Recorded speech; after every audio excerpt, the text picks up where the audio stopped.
All right. Well, it looks like we're live, guys. Looks like we did it here. So fantastic. Thanks, everybody, for coming and joining us today. We have the fabulous Kenn's back by popular demand. We had such a great session with them on marketing the last time. We wanted to bring them back and talk a little bit more about that and the digital presence and whatnot. So thanks again, everybody, for joining us. As always, feel free to put your questions in the question portion here on the Zoom, or if you're on Facebook, put them right into the comments there and we'll get those questions asked. So with that, I will turn it over to the great Kenns, and we can listen to them and learn some more stuff. Go for it, guys. Thanks a lot, Chris. Really appreciate that. Hey, everybody, this is Kenn Scott, and I'm here with Kenn Schaefer. Good to see you again, Kenn. Great to see you as well. Right on. Well, we had such a good time last time that Kenn and I have decided to go out. We started a new agency called Kenn Squared. So if anybody wants our services, they're available for free here through the Chamber of Commerce. And today, what we're going to do is we're going to talk about the shift in digital. We've been in a digital shift for a while. Obviously in the new millennium, moving over to the web. But now with COVID-19 and the pandemic and everything that's happening, we're finding that more and more businesses are having to survive, set up shop, and really thrive on the internet and in the digital space. And up to this point, while a lot of people are doing that, not everybody was immersed or as concentrated about it as they are now, or as what the new normal might be moving forward. So today we've got together, and what we were sort of hoping to talk about with everybody is basically how can we take a business that doesn't necessarily have the strongest presence online or hasn't really dove into everything they can do online, and what can they do to start enhancing their presence online, start growing their business community, and hopefully ultimately influencing their bottom line. So with that being said, we got a couple of base questions that we're going to run through. We're going to share some information with you. We're going to share some examples of companies that we think are doing it right. And we're also going to share some techniques and some tactics that hopefully you guys can undertake at some point to help your business, whether on a big or small level. So really the first thing that comes up is we've been asked, for a business that has a very light or no online presence at all, what can you do right now to start making your shift into that? And it might seem like an obvious question, and certainly some answers will be obvious, but some will go a little bit deeper. But it starts with, as Kenn likes to say, level 101 stuff, it starts with having a storefront on Main Street. In other words, you've got to have a website. And that sounds easy. Everybody's like, oh, sure, no problem, I've got a website. Well, you've also got to have a website that's modern and accessible today. We used to have what was called Web 1.0 sites. And those were websites that were a lot of text and a lot of explanation, and it was the early days of the internet. And we were thrilled to have those sites because we could find all this information online. But then we moved into what was called Web 2.0. And Web 2.0 became more pictures and more banners and more icons. And what we call the UX, or the user experience, and the user interface became a lot cleaner and a lot more easily cognitively digestible. You didn't have to search through websites so much to find what you were looking for. It was pretty much laid right out there for you, so you could kind of figure out how to go. So Web 2.0 was great. It started addressing not just people who read words, but visual learners as well. And so they could start to see and identify, because marketing happens on multiple visceral levels, and visual just as important as reading and writing, or auditory or tactile. So now we're moving into what's called Web 3.0. And Web 3.0 is, most businesses aren't going to play around in the Web 3.0 area, but Web 3.0 is about interactivity and sort of wiki or communal use. It's about sharing content together. It's about creating content together. So some websites that are out there, some companies are starting to create interactive tools on their websites where people can send in information, they can contribute to social media, things like that. So there's a broad spectrum of websites that go from early Web 1, which is all the words and text, to Web 2.0, which is great templates and pictures, to Web 3, which is advanced and interactive and all that. For the average business, and probably most people that are on this webinar, I'm imagining that you're going to fall right into that Web 2.0 area where you want to have a nice, clean website. Now, in order to do something like that, you can seek out the services of a web designer or an ad agency or anybody like that that does it on their own. Or there's so many tools available now that you don't have to be scared about websites anymore. And even if you can't do it yourself, you can find students or people or whoever that might be able to work in some of these platforms that make it really easy. For instance, Wix. Wix is a platform that's out there that's very simple to use. Gone are the days of coding. All you do is drag and drop images and pictures into what you want. If you want to do a e-commerce website where you want to sell some stuff, Wix has its own e-commerce, but Shopify is a great platform that you can go on. And in there, you not only have e-commerce, but you have templates that you can work in. Now, Shopify is not as easy to design in as Wix, but it's still super easy. And it's very easy to find sort of entry level or just graduate people who have done that stuff. And you can really get some budget websites designed that way. So to summarize that point, you got to have a store on Main Street so people can come shop and look for you. Your store's got to be sort of modern and accessible in a way. It can't look antiquated.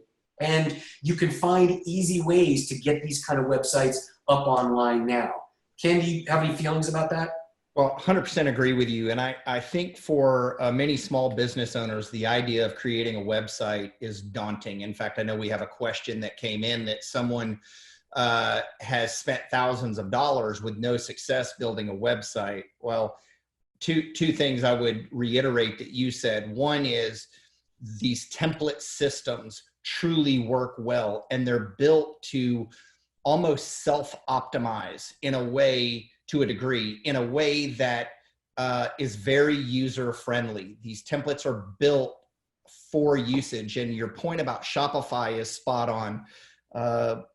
Our sons used to own a t-shirt company called the Fort T-shirt Company.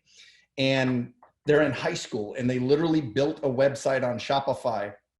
And since they're genetically related to me, it's not like they're the smartest kids in the entire world, but they were able to go on Shopify and easily build a site that enabled them to quickly get online. Now they're no longer involved with that, but you can do it. It's easy to do. And I think the other thing that I would bring up is there are plenty of reputable agencies that are smaller agencies that can do a fantastic job of helping you. And we'd be happy to share some resources through the chamber for companies that we would recommend that can do a great job with that as well. I know our company does a ton of websites. Ken's company does a ton of websites, but right now speed is your key. And probably your fastest way to market is going to be utilizing one of the template websites or web builders as a place to start. Yeah, absolutely. And the thing is, for those of you that don't know out there, when you go to price out your websites from you're going to get prices all across the board. You can go on Craigslist or Fiverr or any of these sort of web portals where people are doing things from overseas or even within the country. And you can get websites built for a few $100, or you can go to an agency and get a robust e-commerce site with a lot of products on it, a lot of assets and reporting and all that, and you'll spend $25,000, $30,000 on a site. So there's everything in between, and oftentimes you get what you pay for. So just know that going in, you get what you pay for. If you want something simple, you can find it out there. But don't forget, you're not going to find these for nothing. You know, if you try to get your brother or your cousin to build it for you, you're only asking for trouble at that point. Try to find somebody at least who's been to school or something who might be able to do this. At least that's my recommendation. Well, because there certainly is a science to it. And so when you're building your website, think about how you yourself scan the web. We're creatures of habit, and most of us surf the internet the same way, and we look at websites for the most part the same way. Make it clear, make your information clear and compelling, and tell them right now. I think one of the most important things, and I know you're going to talk a little bit about this in a second, Ken, but is your content, because what you're telling people is just as important as the fact that you have a front door in your website to connect with them. Yeah, we're going to dive deep into content in just a minute. And you brought up something before, Ken, that was super important about a lot of these services will sort of self-optimize the website. SEO, or search engine optimization, is kind of an ambiguous industry term that people that aren't in marketing have heard a million times, but don't always really know. And basically, it is exactly what it says. It's search engine optimization. When you go to a search engine like Google or Bing or anything like that, and you type in what you're searching for, you hope that if you own a business, your website is the first thing that pops up. Yep. The reason your website pops up before anybody else is because that search engine, Google especially, determines that your website is the most credible, most trustworthy, most noteworthy site that has to do with those search terms. And that's to get there is not easy. You can't just throw up a website and be like, I got a great product, and Google knows it. Without wasting everybody's time on this webinar today, just know that Google constantly scans the web with these, what we call bots. And it goes out there and it searches the web, and it's always looking for relevant information, new information, links, people who trust a certain website, and it uses its algorithm to bring whatever that website is at first. So search engine optimization is tactics that you can undertake for your website or your business that help those Google bots make your website more important and more credible.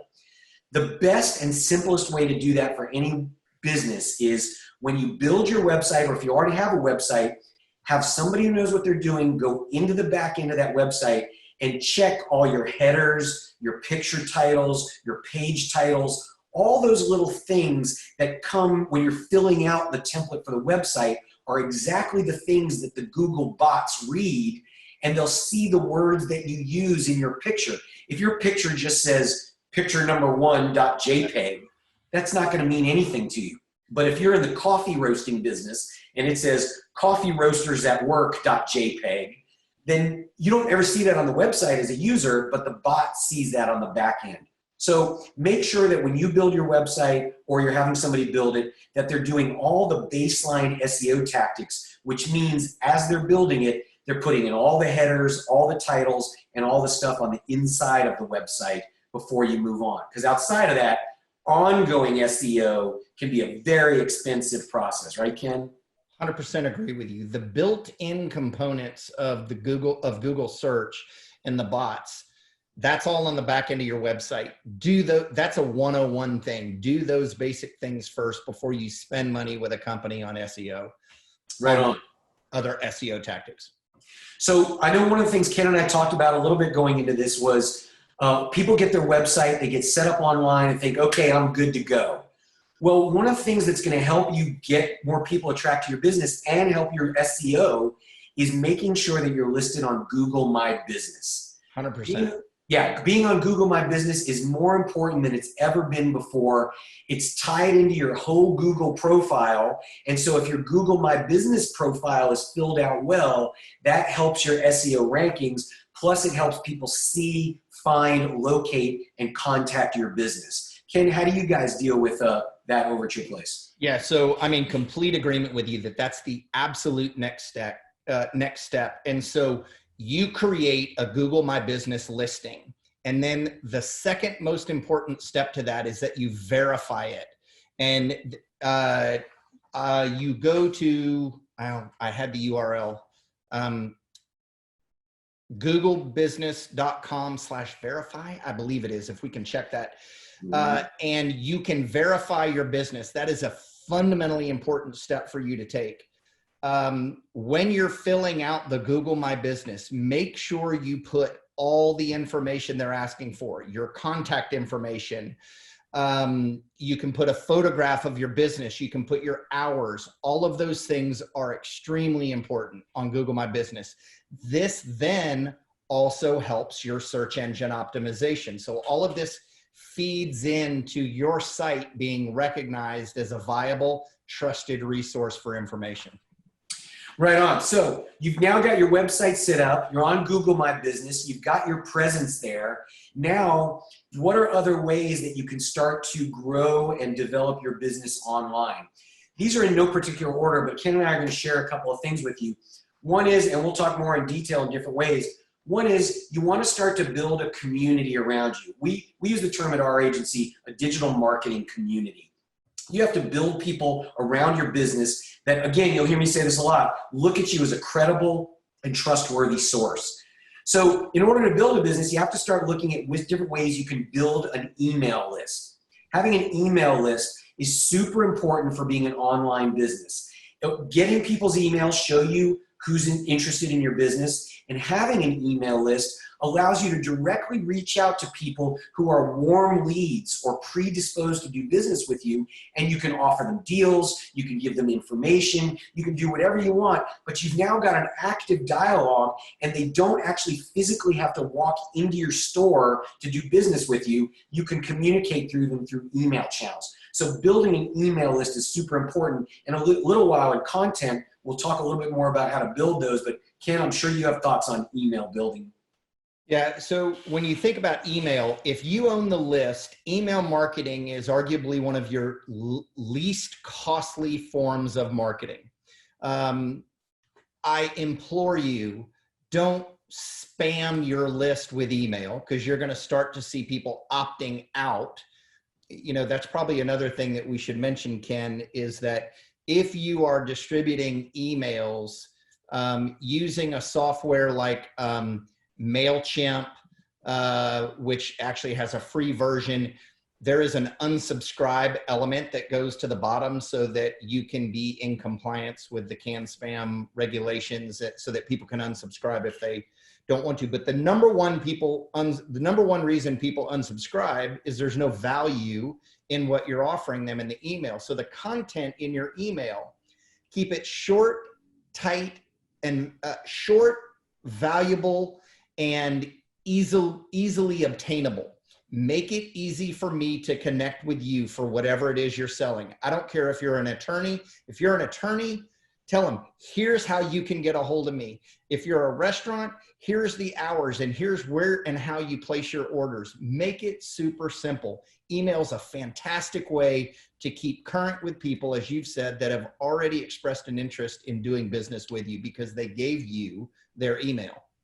I think Kim brings up an important point there about spamming people. A lot of people don't realize this, but a lot of people will buy email lists. They'll think, oh, I can just buy this email list, and they'll get an email list from India or wherever they get it from, wherever, even in America. If you send out an email and you start junk mailing a bunch of people, if they simply hit that spam button on their email filter, that gets reported back to Google or whoever as things are going. You can actually harm your email address and get your email address blacklisted, so that if you go through Gmail on Google or go to Gmail accounts, your emails will automatically get put in that person's spam folder. So you have to be very careful about just bombarding people with mail or mailing to email lists that people did not opt in on, because if they constantly unsubscribe, or even worse, hit the "this is spam" button that comes through, you can actually harm your email address and get downgraded, and then people will never start receiving your emails. So you got to be very judicious in the quality of stuff that you put out and how often you put things out. You ever see that happen, Ken? Is that your guys' experience at all? 100%. It just don't put out garbage, and don't send me so many, let's talk a little bit about a cadence of emails.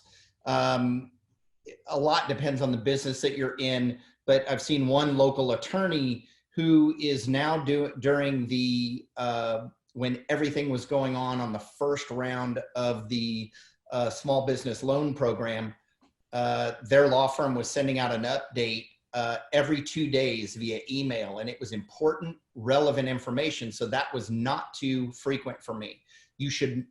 I can't think of any circumstance where you should be emailing your customers more than a couple times a week at absolute max, in my opinion. Yeah. We tend to find that once a week is the max, unless you have a very engaged audience that is waiting for your content. Agreed. Once a week is max, and even sometimes that can be too much for certain kinds of restaurants. Certain kinds of businesses if you don't have new content to offer. So we've talked about email. Do you want to shift and talk a little bit about other social media platforms? Sure. Good segue to do that. Yeah. So you've got your website. on your website, you've put your links to your social media channels, because that's really important. And one of the things about social media that we find is that it can be just really overwhelming for a lot of clients. There's so many different sources, so many different channels. Should I be on Twitter? Should I be on LinkedIn? Well, a lot depends. You want to be where your customers are. That's the single most important criteria. So where are your customers? What are they using?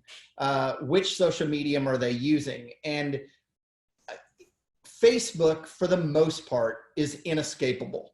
You need to have in all likelihood, you need to have a presence on Facebook, unless in some extreme business to business cases, but you need to have a presence on Facebook and conversely on Instagram. Would you agree with that, Ken?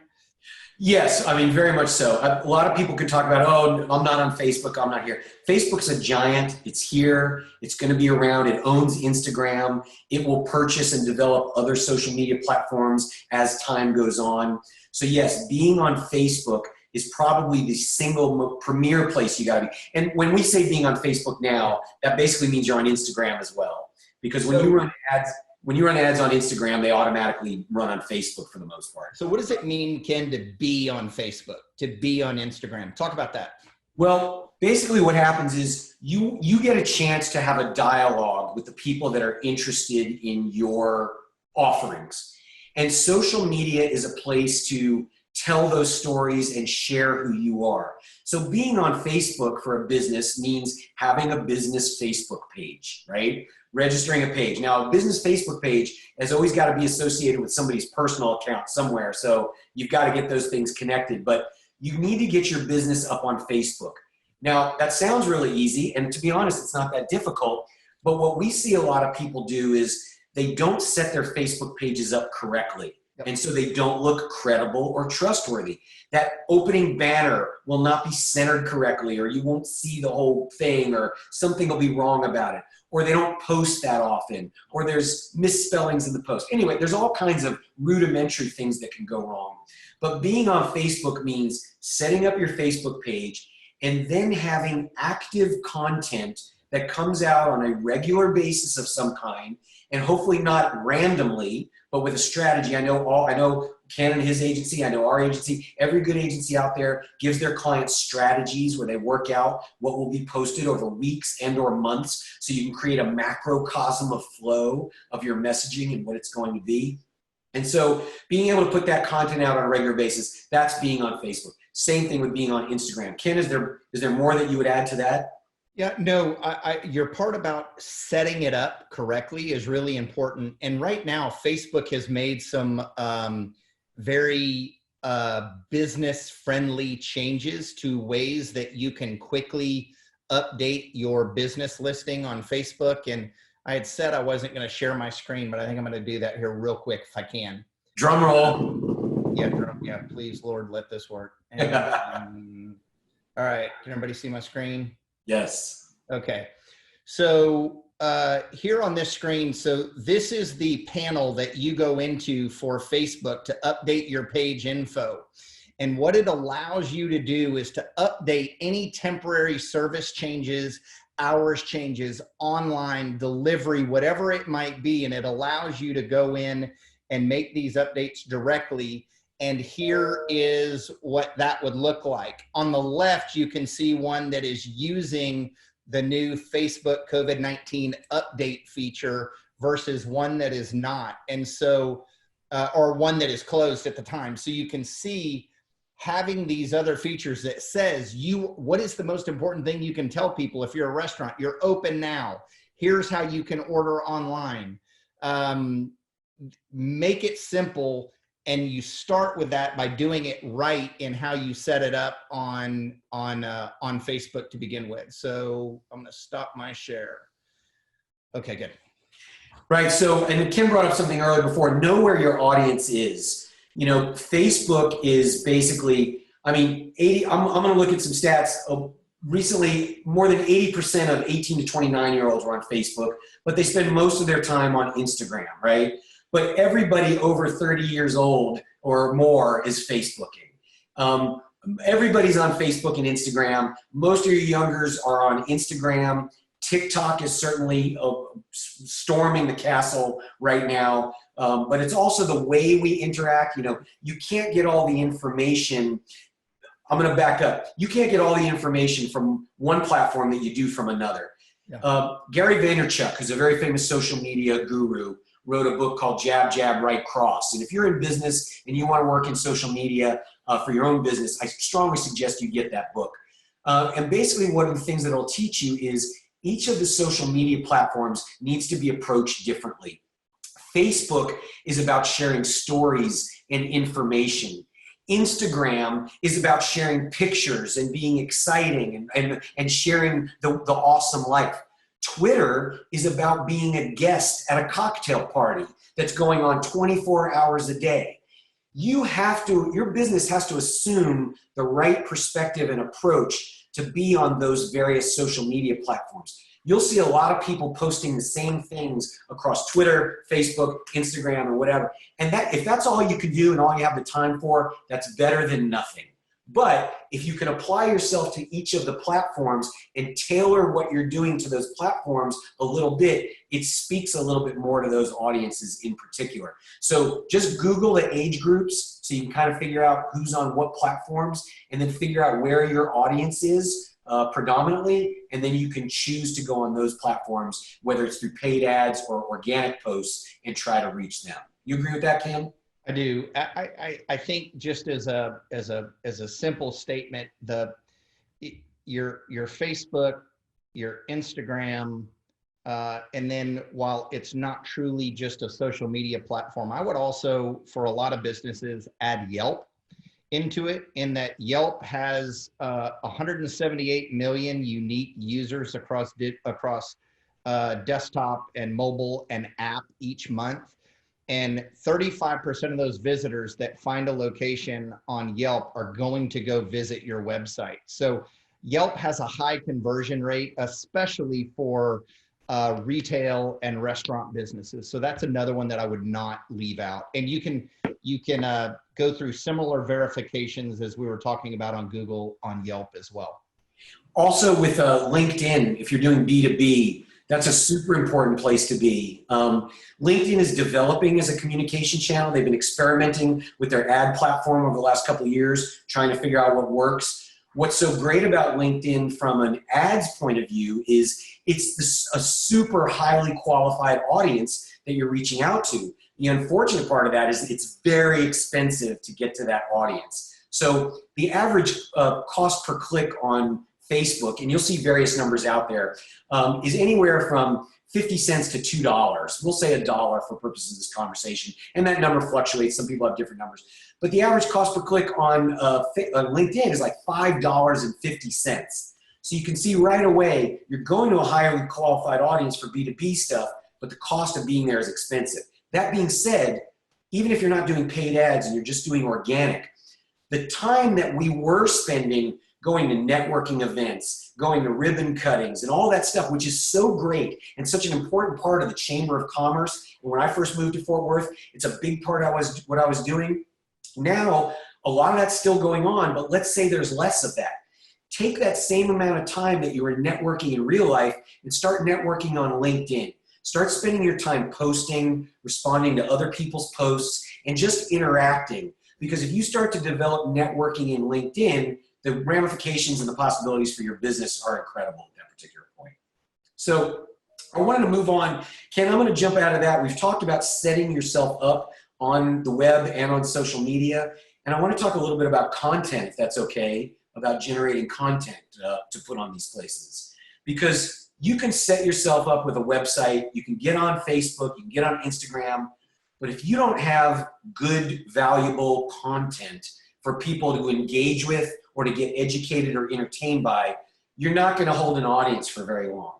So it's super important to have great content. Well, how do you get great content? Well, first and foremost, you got to just think about what are your customers interested in? And I'm not talking about sales and transactions, okay? One of the things we want to talk about today was who's doing social media correctly. I'm going to share with you guys a screenshot right now of somebody that I think does a great job of social media, and it's the company REI. And REI does basically, for those that don't know, outdoor and adventure gear. That's their lifestyle. And as you go down through their feed, I realize not everybody can read this, but I'm just going to show you. They basically have things like, hey, here's how to outfit your bike properly. Here's training techniques for how to be a great cyclist. Here's a great thing they did. We're going to talk about this later. They tried to do the tiniest mile. Where can you run the tiniest mile? And then it goes on down. Here's more training stuff. So far, we haven't seen a single transactional post yet about a sale or a price. Whoa, here I go. I'm 6, 7 posts down, and here's the first time they're offering me a product for sale. Now, I can continue to scroll through here. Here's how to make a journal for being home. Here's how to get kids excited about hiking. So all their content speaks so much to the people that are interested in outdoor and adventurous lifestyles. It's giving them tips on how to train, how to get your kids involved, how to do arts and crafts. It's giving them challenges. And then every once in a while, as you can see, and I'm still having to go down, all of a sudden, here's recipes that you can do when you're camping. All of a sudden I get down, wait, I'm not even there yet. Here I get to the next transactional one, all the way here. Picking out the right sheet. Anyway, so what I'm saying basically is you can't just open up Facebook and start saying, hey, we're having a sale. Hey, come buy this. You need to share content that's relevant to your audience. Ken, is there anything you'd like to add? I'm going to share a map with people about how to create content, but if there's something you'd like to share about that. I just, if anything, it's an underscore that content is king. And at the heart of good content is authenticity. So let's just take a local restaurant. Right now, what do you want to know about a local restaurant? I want to know that they are taking proper precautions. I want to know that they're packing my food, and you'll see a lot of TV's ad like Domino's is no touch pizza making right now. They're running that on their TV ads that they're not touching your pizza once it's cooked. It's all done with other utensils and implements. So what is it that you want that people need to know in order to say yes to buying your product or to creating the next step in the buying process? And that part is not that complex. If you're an attorney, share your information. Don't hold back on your information. Share that information out. Tell people things they need to know about personnel law during COVID-19. Give them your thoughts. People want to buy your expertise. So share it liberally and share it authentically. Talk about the people that are working in your business. Melt ice creams here in the near South Side. Carrie Crow does a phenomenal job doing that and sharing about her people and how committed and invested they are in keeping Melt going during the shutdown. Be authentic. That's the absolute first step in my book. So let's riff off of what Ken said. Let's say you're a lawyer or anybody who's an expert. Let's say you're a plumber. It could be anything who offers services to people. You could be even talking about a product. I'm going to try to share with you a really simple way that you can create content, because agencies like Ken's, agencies like mine, we survive a lot of the time because companies need people to create content for them. And as a creative agency, that's what we do. We use photographs and video, and we write copy, and we do everything. We come up with strategy and ideas for contests and things they could do that will engage their audience. One of the things we do at our agency is what's called derivatized content. I'm going to show you guys really quickly a formula that you could undertake simply using Zoom or Google Hangouts or anything like that to create your own content. I'm going to share my screen with you again. And basically, can you guys see this here? Okay. Basically what's happening is this is derivatized content and how to take advantage of it. And I'll try and move through this very quickly. It starts with something like an interview. So if I was going to let's say Kenn Schaefer hired me to do marketing for him and his company. The first thing I would do is I would bring Kenn in front of a microphone. Now, if Kenn doesn't have me, he could do this himself by simply turning on Zoom or Google and filming himself, just like we're all seeing ourselves on a screen now. And there's always a record button at the bottom of these things, at the bottom of these apps. So you can press record and you can stare into your own camera, just like I'm doing or Kenn's doing now, and you can answer questions. So I would come up with 10 different questions that I was going to ask Kenn or ask myself. I would take those 10 questions and I would answer them all on video. Once I have this video, I can now do a couple of things. I can take the video and I can separate those 10 questions into 10 different video clips of 10 great questions that my audience might want to know about. And we would ask, if I was interviewing Kenn, I would say, Kenn, what's the best way to get started on Facebook advertising? What are some great basics for search engine optimization? Things that we're talking about today. So my 10 questions would become 10 video clips. Those 10 video clips can now be pushed out as YouTube videos for my company. I can use them as YouTube pre-roll ads. So if somebody goes online to watch a video about Facebook advertising, maybe I'll run this question that I've answered or Kenn's answered about Facebook advertising as an ad. I can also use those video clips as a lead magnet. I could put all the videos together on a page somewhere and then put an advertisement out, as you see here down here, and that ad would say, if you want great advertising advice from expert Kenn Schaefer, give us your email and you'll get access to a series of 10 videos where he answers your best questions. Once I put those ads out, people then trade me their email for it, and I'm now building an email list in order to give them access to those videos. I can also take those same 10 video clips, I can cut them into social media posts and start sharing relevant and important information for free on social media. Like Kenn said, go ahead and share information with them because it just makes you more of an expert.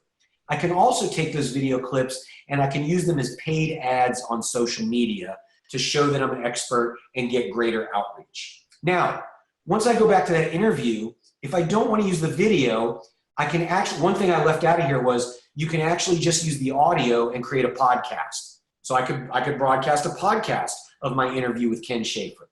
Now, I can take that same interview and get a transcription of it. It's very easy. You go to rev.com. It costs you $1 per minute. You upload the video, which again, if you record yourself on Zoom, it makes an MP4 file for you. You just go to rev.com, send them that MP4 file, and with a couple of hours for $1 a minute, so maybe 20 bucks, they'll send you a full transcription of your interview. You can now take that transcription and you can take the entire transcription and turn it into an ebook.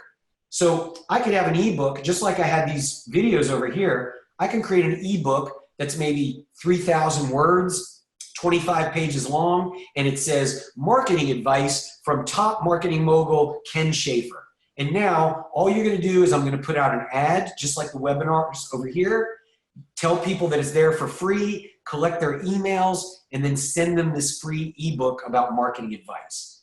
I can break that ebook up into chapters and release it as blogs on my website to increase my SEO, which I can then also post on social media. I can take bits of those blogs or bits of the transcription and use them as social media quotes or memes to put up on my social media feeds.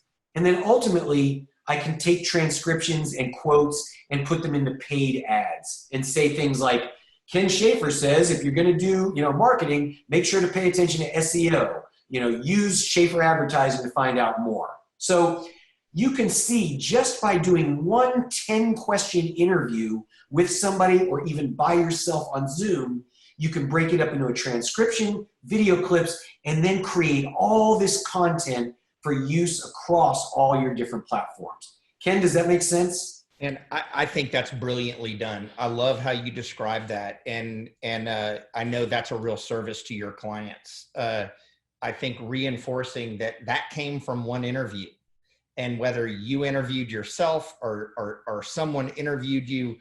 And if you're not sure what questions to ask some of your customers. Ask some of the people that know you and do business with you, what do you think are the important things that I need to tell people about our business right now? I think sometimes as business owners, we can get blinders on and lose sight of really what's most important.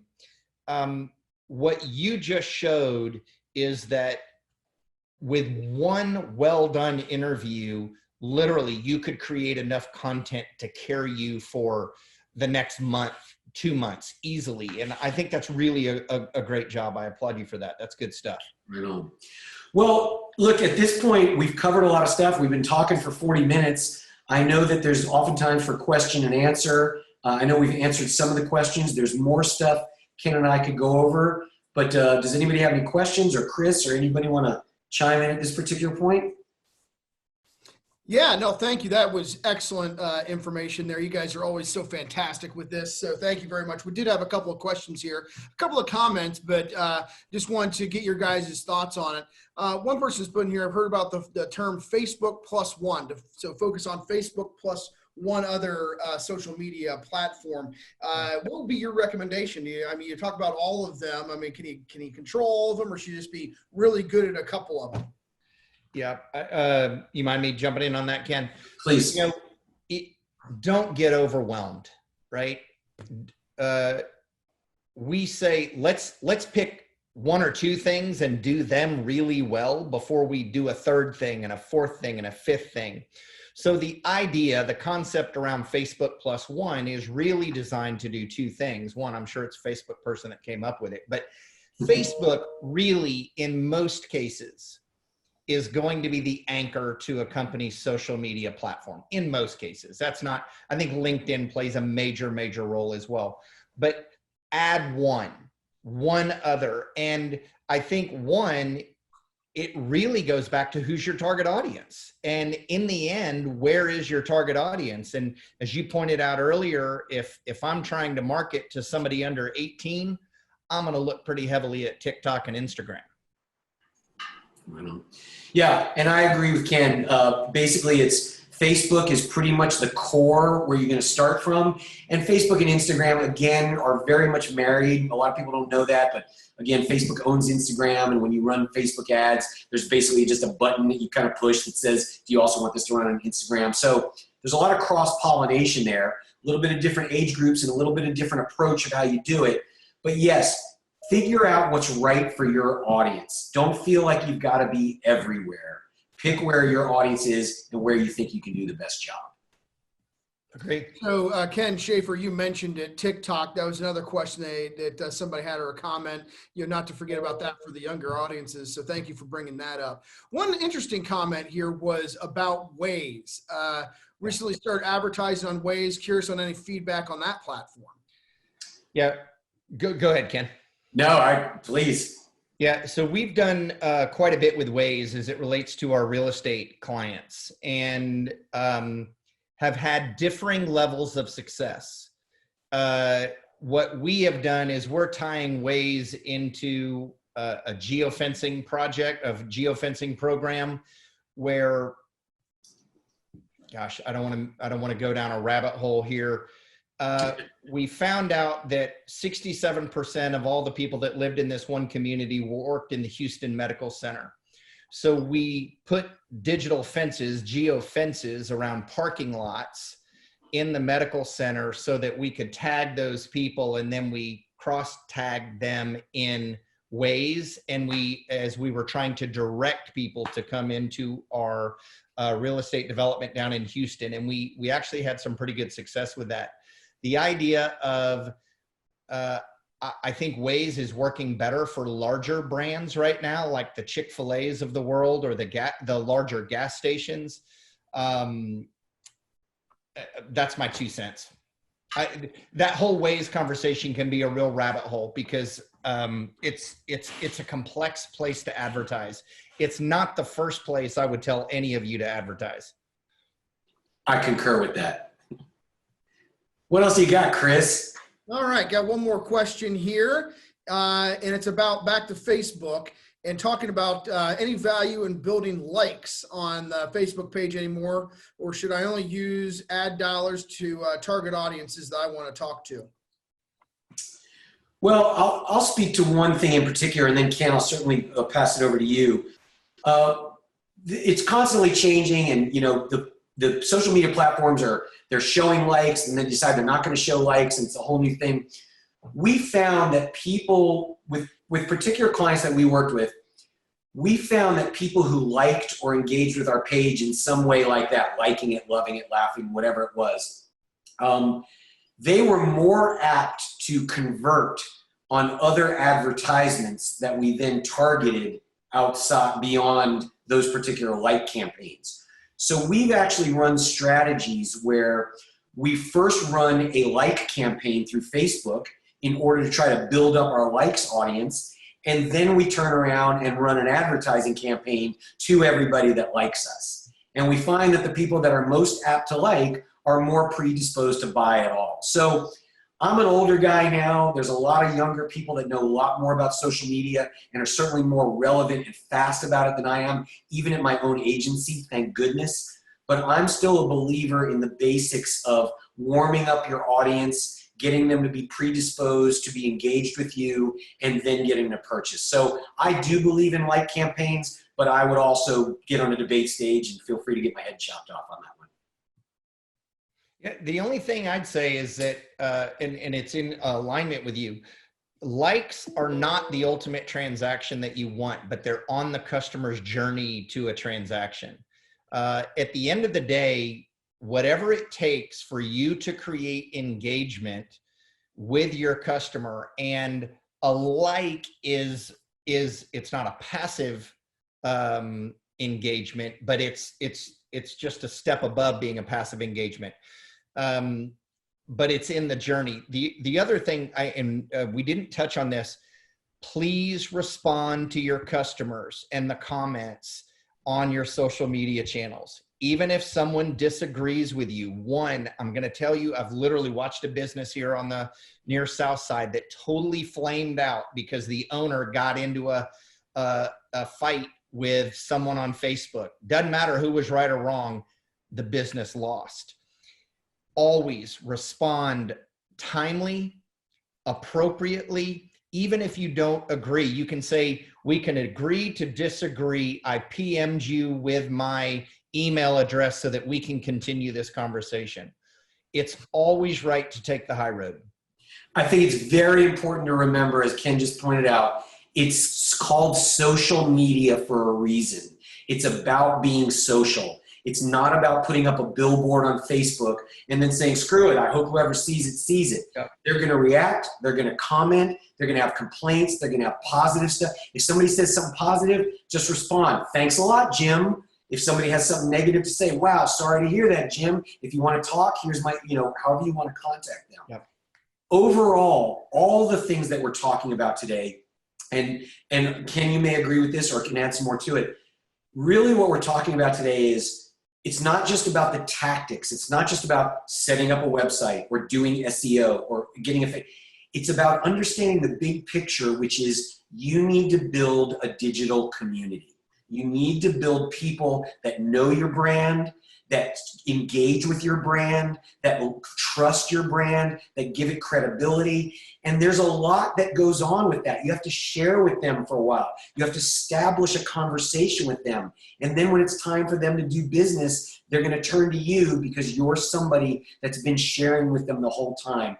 It's an opportunity to become, quote unquote, friends with your potential customers, so they're not just blindly looking to do business with somebody else. So every time you think about anything that you're doing, from setting up a website, which is like how beautiful your storefront is and how easy it is to navigate your aisles of stuff, to being on social media and responding, think to yourself, I'm trying to build a community here. If you have that underlying tone, it should steer you in the right direction of what decisions to make. Great. Well, again, great information. We have two more questions here. And so the first one is talking about what are some of the top online tools and websites you all use to help your efforts? And what are some of those ones that you get into it or trying to build your company or build your platform? What are some of those top tools that you guys would recommend? I'll throw a quick one out there, Buffer. We use Buffer to schedule our social media. Rather than trying to set up social media and post every single time, we come up with a strategy, we figure out what all the posts are going to be, and then we load those in one day. we can load everything into Buffer, and so that it comes out on a regular basis. Now, of course, when it comes to responding and reacting in the moment to things that are happening in current events, you've got to be nimble and you've got to adjust. But we always have the fallback position of knowing that our social media is taken care of and scheduled ahead of time, so we're not constantly playing catch up with it. So that's one of the tools that we use most importantly is Buffer. Yeah, another one that in the same line is Hootsuite, and they also have a free version. Buffer is solid, really solid. But that way you're not, the idea of you writing and scheduling out your posts, you're going to sleep a lot better at night if you do that. Yeah. And then I think we mentioned some of the website helpers, the builders like Shopify, WordPress, Wix, even on GoDaddy. So. And then ultimately, we also mentioned MailChimp, which is getting better and better at what it does.